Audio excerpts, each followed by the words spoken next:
ओम नमः शिवाय। दोस्तों, आज की इस वीडियो में मैं आप लोगों को 3 ऐसे पंख के बारे में बताऊंगा जिसे आप अपने घर में रखते हैं तो इस प्रकार के चमत्कार होते हैं। ये पंख सभी लोगों को अपने घर में जरूर रखने चाहिए। अगर आप भी वास्तु के नियम को फॉलो करते हैं या फिर हिंदू धर्म में थोड़ी बहुत देवी देवता एवं दैविक शक्ति के ऊपर में विश्वास रखते हैं तो इन पंखों को आप रखना शुरू कर दें। और आप जिस दिन रखेंगे दोस्तों, उसी दिन से ही आपके जीवन में खूब तरक्की होना शुरू हो जाती है। दोस्तों, ये जो पंख बताऊंगा, इस पंख को रखने से दुश्मनों को आप मौत के घाट भी उतार सकते हैं। जिसके पास ये पंख होते हैं वो सब कुछ देख सकता है, अर्थात किसी के भूत भविष्य वर्तमान भी देखने की सिद्धि प्राप्त कर सकते हैं। ये भी कहा जाता है कि इस पंख को रखने से स्वयं दोस्तों आप अपने आप को दैव्य तुल्य मान सकते हैं, अर्थात आपका कोई बाल बाका नहीं कर पाएगा। और इस पंख की महिमा स्वयं देव ऋषि नारद ने की है, ऋषि गण ने की है। समस्त देवताओं ने इसके पंख का गुणगान किया है। आप मेरी वीडियो के टाइटल थंबनेल देख ही चुके हैं। आज मैं आप लोगों को जिस पंख के बारे में बताने वाला हूँ दोस्तों, इस पंख के बारे में कहा जाता है कि अगर ये पंख नहीं होते तो वेद पुराण जैसे दिव्य ग्रंथ आज हमारे बीच में नहीं होते, अर्थात वेद पुराण भी इसी पंख के माध्यम से लिखे गए हैं। दोस्तों, आज मैं आप लोगों को जिस चमत्कारिक पंख के बारे में बताऊंगा, ये बहुत ही ज्यादा गुणकारी, बहुत ही ज्यादा चमत्कारिक है। और दोस्तों, ये पंख आपको बहुत ही साधारण सी पूजन पाठ की दुकान में मिल जाएंगे, या फिर इस पंख को आप ढूंढने के लिए निकल पड़ेंगे तो भी मिल जाएंगे। दोस्तों, मैं आप लोगों को जिस पंख के बारे में बताऊंगा, ये पंख चमत्कारों से, चमत्कारिक शक्तियों से भरे हुए हैं। इनके चमत्कारिक शक्तियों के बारे में बताऊंगा, किस प्रकार से इस पंख की मदद से आपको चमत्कारिक शक्तियां प्राप्त होंगी। आइए जानते हैं। वैसे रावण संहिता में भी इसके बारे में स्पष्ट जानकारी लिखी है। रावण स्वयं कहते हैं, रावण संहिता प्राचीन ग्रंथ है जिसमें कई प्रकार के पंखों का उल्लेख मिलता है। उसी क्रम में कौवे के पंख का उल्लेख मिलता है, उल्लू के पंख का उल्लेख मिलता है और मोर के पंख का उल्लेख भी मिलता है। ये तीनों पंखों का मैं आज आप लोगों को दुर्लभ चमत्कारिक प्रयोग सिखाऊंगा। वीडियो को बिल्कुल ही आज आधे बीच में छोड़ करके मत जाना। दोस्तों, महामूर्ख होगा वो व्यक्ति जिन्हें फायदा नहीं लेना है। ऐसे व्यक्ति ही इस प्रकार के वीडियो को, इस प्रकार के अमूल्य जानकारी को आज छोड़ करके जाएगा, क्योंकि इस जानकारी से आप स्वयं का भला करेंगे ही करेंगे और आप दूसरों का भी भला कर पाएंगे। तो दोस्तों, पहले कर्म में हम कौवे के पंख की बात करते हैं। कौवे को काक कहा जाता है और प्राचीन ग्रंथ के अनुसार कौवे ने अमृत की कुछ बूंदें चखी थी, इसलिए दोस्तों इसके कहे हुए शब्द सच होते हैं। आज भी कौवे जो शब्द बोले वो शब्द सच होते हैं।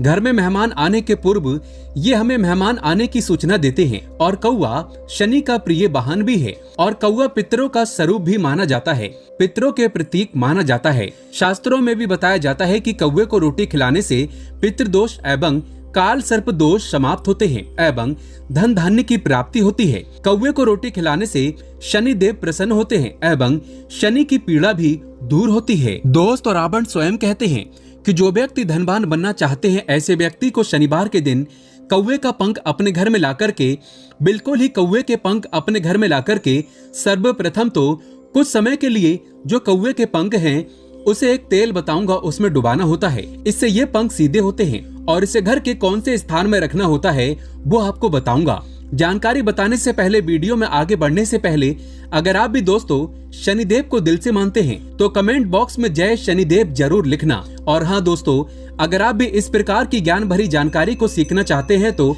आप हमारे चैनल के साथ जुड़ सकते हैं। तो चलिए जानते हैं। तो जब आप कौवे के पंख लाएंगे तो कौवे के पंख आपको पूजन पाठ की दुकान पे मिल जाएंगे।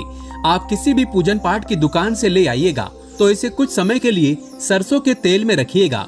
शनिवार के दिन लाते हैं तो बहुत ही शुभ और मंगलकारी माना जाता है। तो कितनी संख्या में लाना होता है? ये 8 की संख्या में लाने होते हैं।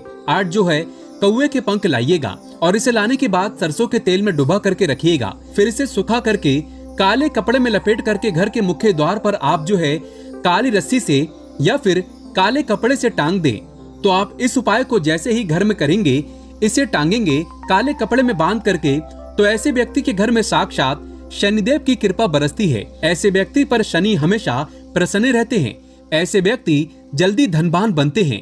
ऐसे व्यक्ति के घर के लोग बहुत तरक्की करते हैं और जो ये उपाय करेंगे स्वयं तरक्की करेंगे ही करेंगे। उनके घर परिवार में जितने भी लोग रहते हैं, ध्यान से सुनिएगा, आपके घर परिवार में जितने भी लोग रहेंगे वो सभी तरक्की करेंगे और आपके घर को नजर दोष नहीं लगेगा, किसी का किया कराया नहीं लगेगा और आप जो है सुखी संपन्न व्यक्ति रहेंगे।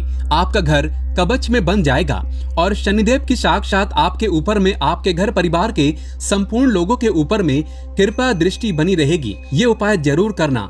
इस उपाय को करने से चूकना मत। ये उपाय इतना प्रभावी है जिसका रिजल्ट प्रत्येक लोगों को मिलता ही मिलता है। दोस्तों इसके बाद उल्लू के पंखों के बारे में भी जान लेते हैं। तो दोस्तों उल्लू के पंखों को, क्योंकि उल्लू माता लक्ष्मी का प्रिय वाहन है। उल्लू कौन है? उल्लू माता लक्ष्मी का प्रिय वाहन है और तंत्र शास्त्रों में उल्लू का अत्यधिक प्रयोग होता है। दोस्तों आज भी कई तांत्रिक लोग उल्लू के माध्यम से धन वर्षा करने की बात कहते हैं। हो सकता है कि उल्लू के माध्यम से धन वर्षा होती हो, लेकिन उल्लू चमत्कारिक शक्तियों से भरा होता है क्योंकि ये माता लक्ष्मी का प्रिय वाहन है, इसलिए इसमें अनेक प्रकार की चमत्कारिक शक्तियां होती हैं। तो उल्लू के पंख को भी लाकर के सर्वप्रथम तो आपको इसे 5 की संख्या में लाना होता है। पूजन पाठ की दुकान में जाइए, आपको मिल जाएगा। तो 5 उल्लू के पंख लाइए और इसे दूध में डुबा करके श्वेत वस्त्र में बांध करके इसके साथ में गोमती चक्र है, कौड़ी है, चांदी की चाबी है, ये रखिएगा। या फिर आप चाहें तो इसका दूसरा प्रयोग बता रहा हूँ वो करिएगा। आप उल्लू के पंख लाइए, इसे शुक्रवार के दिन लाना साक्षात घर में लक्ष्मी को लाने के बराबर है। तो उल्लू का पंख लाना है।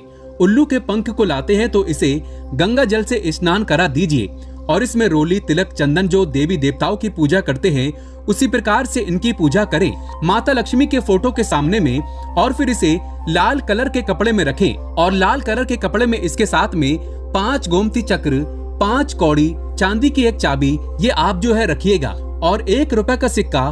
फिर इसकी पोटली बना करके आप जो है इसे घर के धन स्थान पर रखिएगा। कहाँ पे रखना है तो आपको बता दें, इसे अपनी पोटली बना करके धन स्थान में रखना है। या फिर दोस्तों आप चाहें तो माता लक्ष्मी जी की जो तस्वीर है, मूर्ति है, उनके सामने में इनकी पोटली बना लीजिए और इसकी पोटली को आप जो है रख लीजिएगा। ये कोई साधारण पोटली नहीं है, ये धन खींचने की चाबी मानी जाती है और ये धनदायक पोटली मानी जाती है।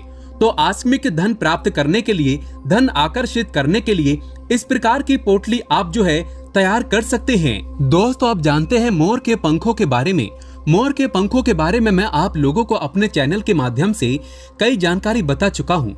मोर के पंख भी चमत्कारिक शक्तियों से भरे होते हैं और मैं वीडियो में पहले भी बताया हूँ कि जितने भी बड़े बड़े ग्रंथ लिखे गए हैं, जितनी भी बड़ी बड़ी पुस्तक लिखी गई है प्राचीन समय में, वो मोर पंख के माध्यम से ही लिखी गई है। मोर के पंख से ही प्राचीन समय में कलम बनाए जाते थे। तो दोस्तों मोर के पंखों को किस दिन लाना होता है आइए जानते हैं, क्योंकि जो मोर है इसे विद्या का प्रतीक माना जाता है। माता सरस्वती का ये वाहन है और माता सरस्वती को प्रसन्न करना चाहते हैं तो एक काम जरूर करिएगा, क्योंकि दोस्तों सरस्वती प्रसन्न है तो लक्ष्मी भी मिल जाती है। तो इसे बुधवार के दिन आप जो है पूजन पाठ की दुकान से लाइएगा और आपको 2 मोर पंख लाना है, इससे ज्यादा नहीं लाना है। तो इसे बुधवार के दिन लाना है और विशेष रूप से धूप का धुआं दिखाना है। और इसे आप चाहे तो अगर कोई विशेष मनोकामना हो जिसमें आप चाहते हैं कि आपको तरक्की प्राप्त हो जाए, तो इसे आप तुलसी की जड़ की मिट्टी में दबा सकते हैं। तुलसी की मिट्टी में अगर आप इसे दबा करके रखेंगे तो घर में सुख शांति का वास बना रहेगा। दोस्तों दूसरा इसका प्रयोग है कि अगर आप चाहते हैं कि जहाँ भी जाइए आपको तरक्की मिले, तो मोर का पंख आप अपने परस में हर हाल में रख लें और इस मोर के पंख में इत्र लगाइएगा। इत्र लगाने के बाद इसे माता सरस्वती के सामने में भेंट कर दीजिए। माता सरस्वती नहीं है तो कोई बात नहीं, इत्र लगा करके हनुमान जी महाराज उनके सामने में इसे समर्पित कर दीजिए, या फिर कोई इष्ट आप जिसे मानते हैं उनके सामने में समर्पित कर दीजिए और आप जो है इसे अपने परस में रखना शुरू कर दें। दोस्तों आप देखना, आप जहाँ भी जाएंगे वहाँ पे नकारात्मक शक्ति, अपवित्र शक्ति आपका बाल बाका भी नहीं कर पाएगी। जिस भी क्षेत्र में जहाँ भी जाइएगा आपको सफलता मिलना शुरू हो जाएगी। दिन दुगनी रात चौगनी आपको तरक्की मिलेगी। और इसका एक गुप्त प्रयोग और भी बता रहा हूँ, ध्यान से सुनिएगा। अगर आप एक स्टूडेंट हैं या फिर आपके घर परिवार में पढ़ने लिखने वाले बच्चे हैं, तो उसके कक्ष में 2 मोर के पंख आपस में ये जुड़े हुए मोर के पंख आपको टांगना है। अर्थात जहाँ पे बच्चे लोग पढ़ाई करते हैं वहाँ पे 2 मोर के पंख टांग दीजिएगा। दोस्तों इससे उनकी विद्या अध्ययन में किसी भी प्रकार की जो रोड़ा आती है, रुकावटें आती हैं, परेशानी आती है, वो परेशानी नहीं आएंगी और जो भी वो याद करेंगे किया हुआ याद कभी नहीं भूलेंगे और अति शीघ्र याद होता है। ये बच्चों के उज्जवल भविष्य के लिए बहुत ही उत्तम प्रयोग होता है। दोस्तों अगर आप शिक्षा के क्षेत्र पर, बिजनेस के क्षेत्र पर, हर मोड़ पर कामयाबी प्राप्त करना चाहते हैं अपने उज्जवल भविष्य के लिए, तो सच्चे दिल से कमेंट बॉक्स में लिखें जय माता सरस्वती। माता सरस्वती हमेशा आपको तरक्की प्रदान करेंगी। जय माता दी।